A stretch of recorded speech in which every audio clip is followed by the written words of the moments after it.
Hi, my name's Natalie and I'm one of the volunteer ambassadors with the Meningitis Research Foundation. And I became an ambassador after losing my young son Myles to meningococcal septicemia in 2015. The Meningitis Research Foundation were a fantastic group of people who supported us at the time. When we lost him, they provided myself and my family with a lot of information to be able to process what we were going through and process and cope with our grief. And they have continued up until now to be a great support network for us. And actually using my time to volunteer with a charity is one of the key things that has really helped me to get through the grief and the loss of my son. Other things that that myself and my family have done to help with coping with grief of a child is getting my other children involved in things to remember Myles by. So I have two children who are currently 8 and 4. So my oldest was obviously alive when Myles died, and my youngest hasn't ever met Myles. And so it's really important to us that we keep Myles's memory alive. And we do this by going over old photos and videos. We like to make photo montages of the photos that we've got of Myles. Obviously, he was very young, so we don't have thousands of photos like I do now in my iPhone. But we like to make photo walls, and when we decorate their room, we change their room around, we might get a photo of Myles or a picture of Myles and put it up on the wall, and talk about the memories that we have about him. Myles, one of the things that you have to decide upon and do when you lose someone that you love is obviously make the decision around the funeral and about burying or cremating.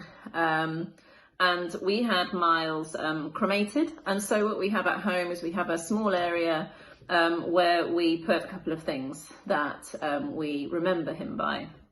So, for example, we love to go through photos, and so we spend time doing that. This is one of my favourite photos of Myles that I have on a photo next to the box of Myles. He's always near us, he's always close to us, and he feels like he's always there. Obviously, the decision around what we do with our loved ones after they die is a very, very personal one. And for me, it feels right to have Myles near us at all times.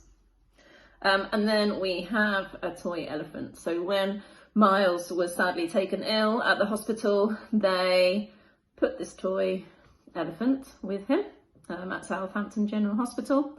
And then when he died, they gave us that elephant to take back with us. And so sometimes it sits with his things on a shelf, and sometimes the boys might take the elephant upstairs and have him on his bed or something like that. It's known as Myles's elephant. And it's just something that we can move around the house, that we can, the boys can use as a bit of comfort, something tangible that we use to speak about him. It's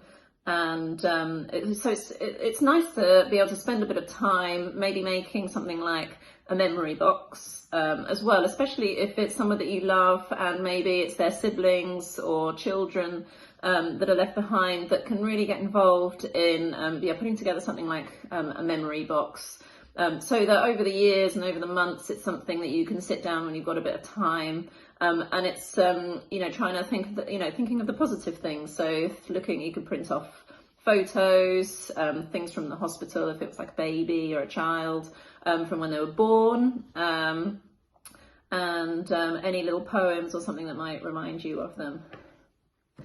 Other things that I do and that we do as a family is spend a lot of time outside. So in nature, I think going back to nature, for example, today is a beautiful winter sunny day. It is really important, and getting that fresh air and having time to think and escape the sort of constant busyness of everyday life, making sure that we take time out to think about Myles and to think about ourselves is really, really good for our mental health.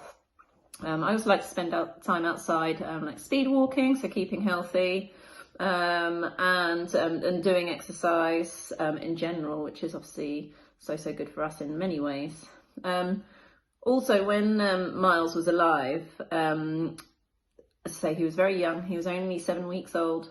One of the very few things that we did was go outside for a walk one day in a forest, and it was full of bluebells. So for us, bluebells are something that really reminds us of Myles. And so every year when the bluebells come out, we always make sure that we go somewhere, a bluebell field or a bluebell forest, and we take a walk through the bluebells and talk and think about Myles.